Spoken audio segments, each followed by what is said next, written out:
In this Advisor You Can Talk To podcast, Chairman Dan Wiener and I, Chief Investment Officer Jim Lowell, discuss where we have come from and where we may be heading in this very volatile year.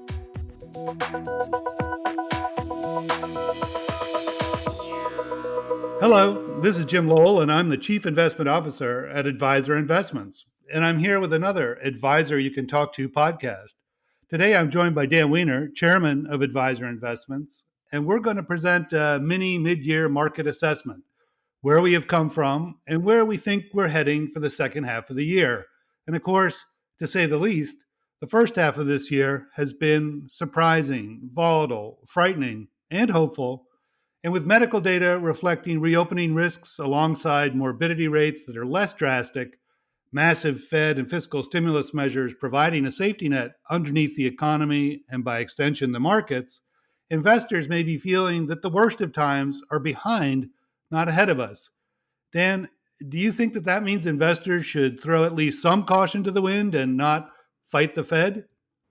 Well, there are two questions here, Jim, and the first is this fighting the Fed. Let's talk about that first.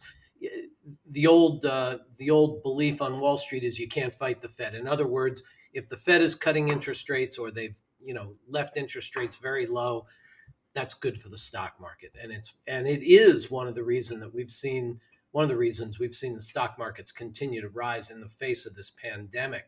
That you can see. What you can't fight is what you can't see, and that's the coronavirus. And you talked about morbidity rates and having been less drastic. That is true, but we are seeing a resurgence of cases across the United States, and that is concerning. So, what do you say to that? That's right. And, we're even seeing across the way Australia, Melbourne, going back into shutdown mode, lockdown mode for, I think, another 6 weeks effective today. So really, as we talk about the global pandemic and its impact on economies and markets, there are so many unknowns that impact the kinds of drivers that fundamental managers like us are well schooled in following, things like earnings, economic data, inflation gauges, all of which are relatively suspect.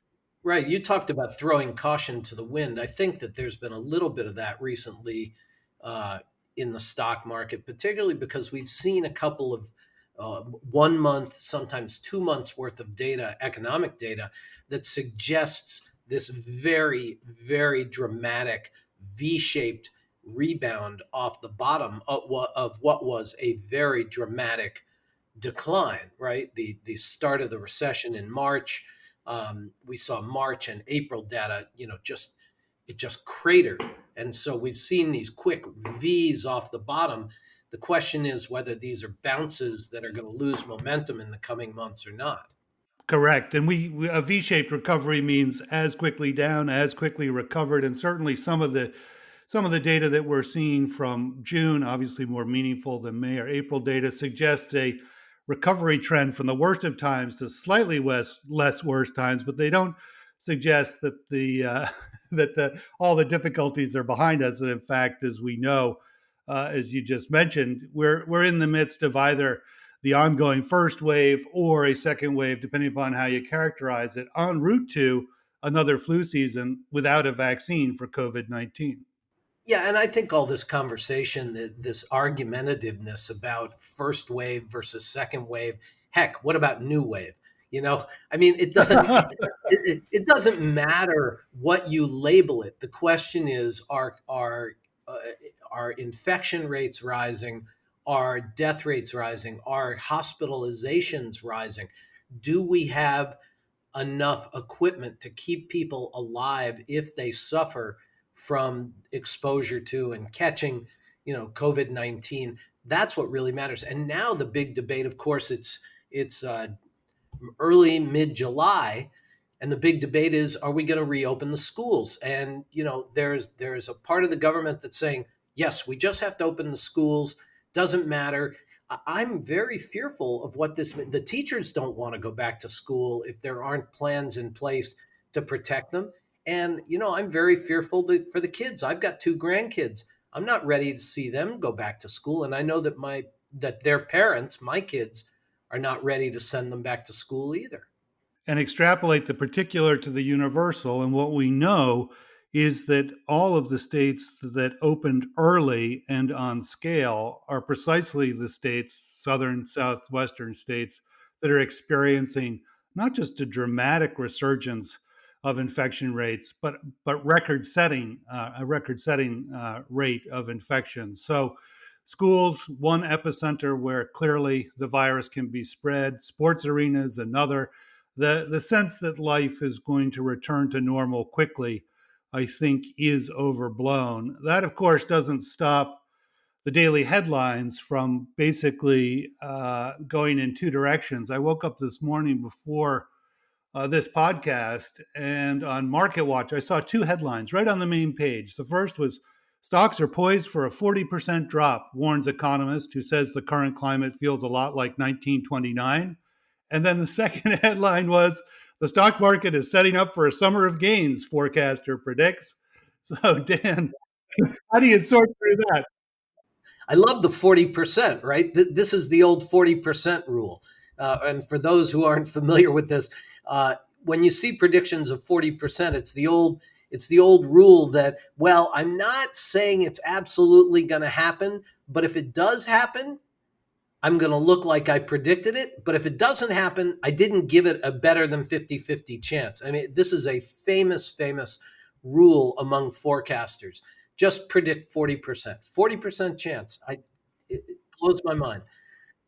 So another persistent headline is one that claims that value stocks are going to make a comeback. And I know we've talked about this in the past, but these headlines persist. Value versus growth stocks. Headlines claiming that effectively all growth stocks are way overvalued, all value stocks are way undervalued. What do you think of this grudge match?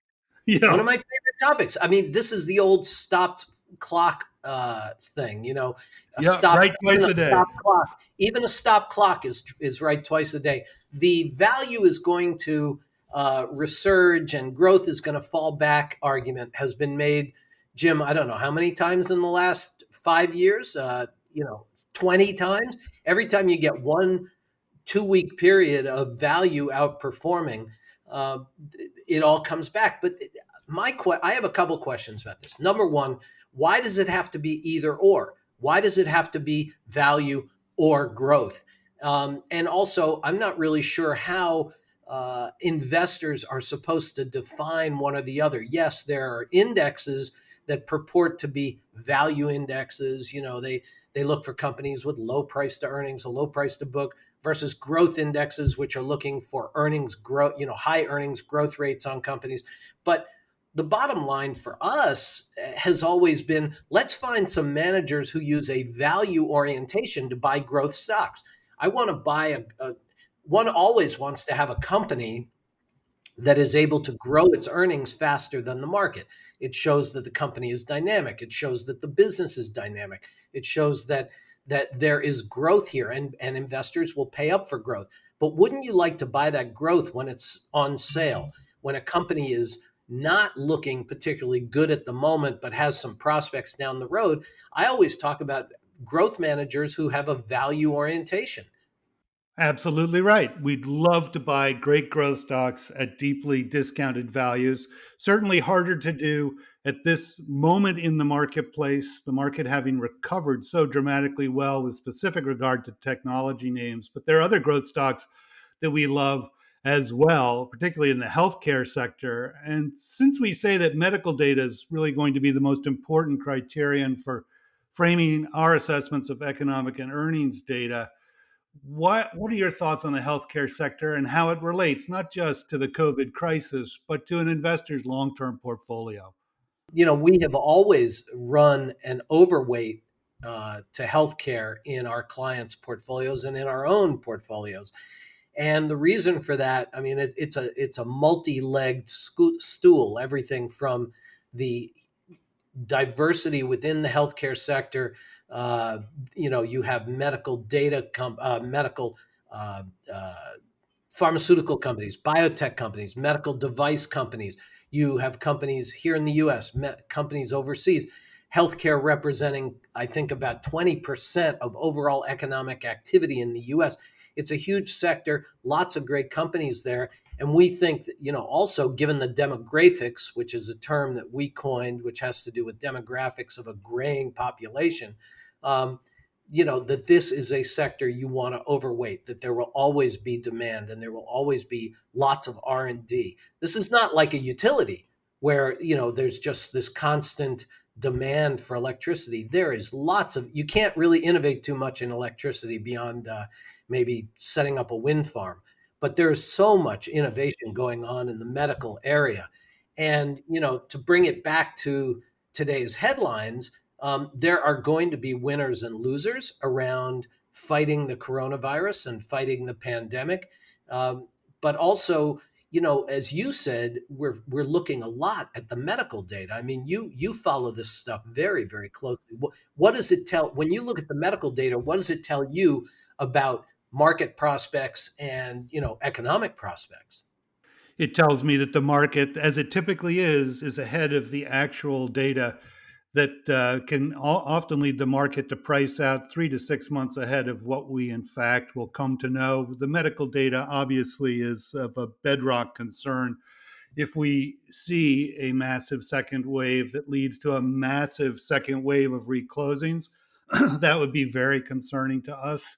If we see any sort of mutation in COVID 19, if we see as we start to head into flu season, September, October, a dramatic resurgence in infection rates and also an uptick in morbidity rates, that would be concerning. The good news on the front fighting COVID-19 is that our first responders are now dramatically more experienced, better equipped, better able, more safely able to respond. But this is a pandemic whose scope, scale, and toll has yet to be fully known, not just in terms of its toll on the human level, but also in terms of economic and market damage. We continue to think that while we have some pain to go through, that we really are ultimately going to come out on the other side of this pandemic with a vaccine.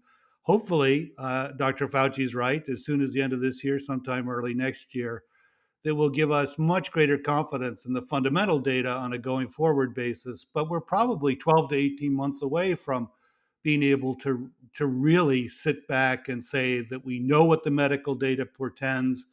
We can then better frame the economic and earnings data in a rational manner. Well, you've already got the pharma companies, the biotech companies, trying to enlist people in first stage testing of these vaccines that they're developing. So it's coming, but it's not coming quickly. Jim, I wanted to go back on the headline issue that you were talking about. You were looking at Market Watch and you saw these two opposing headlines. I think if there is any rule that we would want folks to think about going into the second half of this year, it's that you need to be very, very skeptical of all of the headlines you see and the fact that they will change, if not every hour, certainly every day. And the reasons behind that. I mean, a lot of it doesn't have to do with the fact that the news is actually changing. It has to do with the fact that you know uh, print journalists have column inches to fill. Uh, Yep. TV journalists have airtime and ads to sell, airtime to fill. You know, whether it's the headlines on healthcare stocks, whether it's I saw a story the other day in the Journal where they were cherry picking performance numbers to make a claim about healthcare that was negative on healthcare, and of course when you look at the data, what you see is they were focused on a very narrow period of time. You get past the end of that point of time they were looking at, and in fact, healthcare once again was outperforming.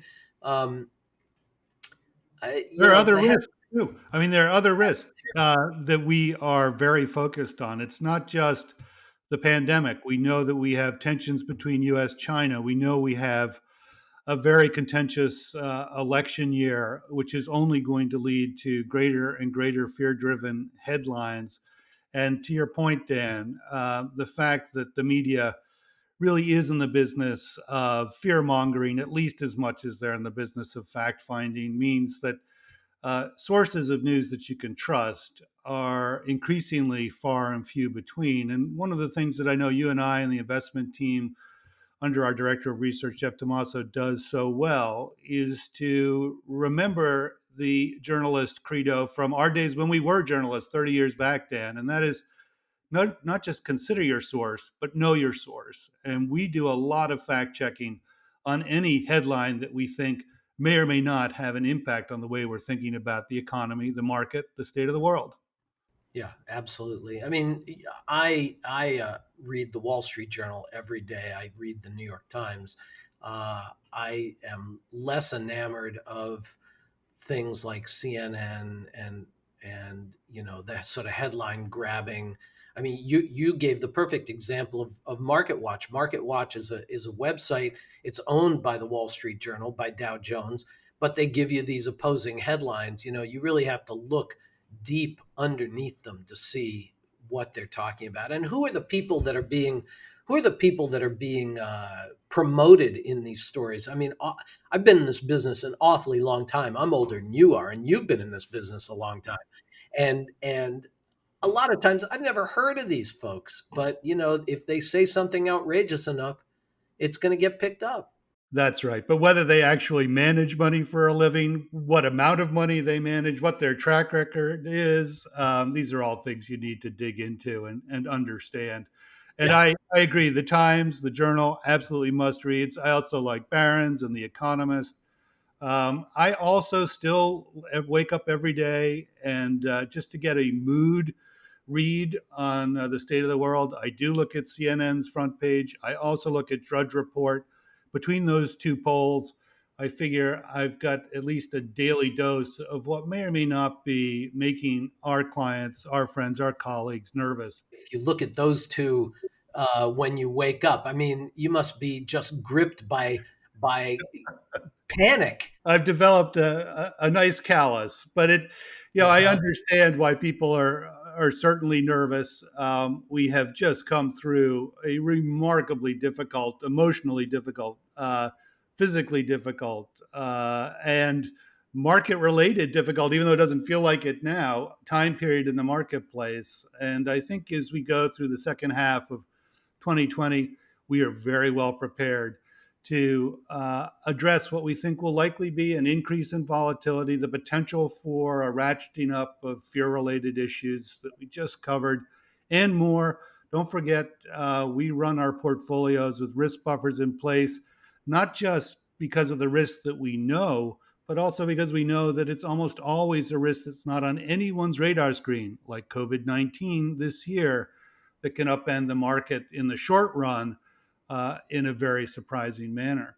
I'd be So, hard Dan, pressed to believe anybody is panicked over the stock market this year, given the coronavirus. I mean, the S&P is down about 2% on a yep, total return basis, and the Nasdaq. I mean, we talked about growth stocks. The Nasdaq is up over 15%. I mean, this is this is a great year in the stock market. I mean, it's been a fantastic year. I completely agree. If we are just talking about the cold, calculating way the market behaves, and it is our job to remain cool, level headed, calm, collected when everybody else is running around with their hair on fire. Um, Dan, as we wrap up, let me just ask you this: what was the moment that you felt you could seize the day rather than be gripped by the pandemic? Oh, gripped by the pandemic.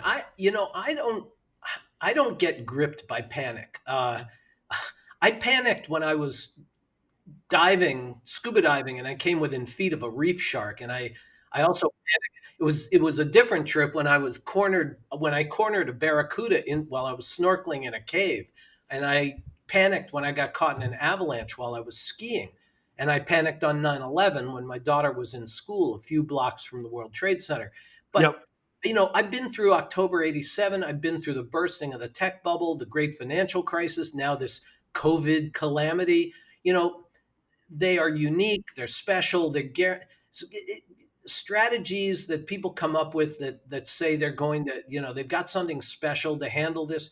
I don't panic about these things because I have a fundamental belief that if you invest in good companies that have strong demand for their products or services, that are well run, and you do it in a diversified and intelligent manner, you're going to come out well the other side. You just have to believe in diversification, as we do, time in the market, not market timing, finding the best active managers, which I think we do a very good job of, and ignoring the headlines. So, to me, that's success. So I don't panic about the markets.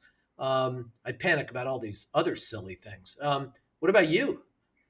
You Well, panicked? no, not at all. The way in which our portfolios are structured is to address known and unexpected risks. You just talked about the principle of diversification, active management.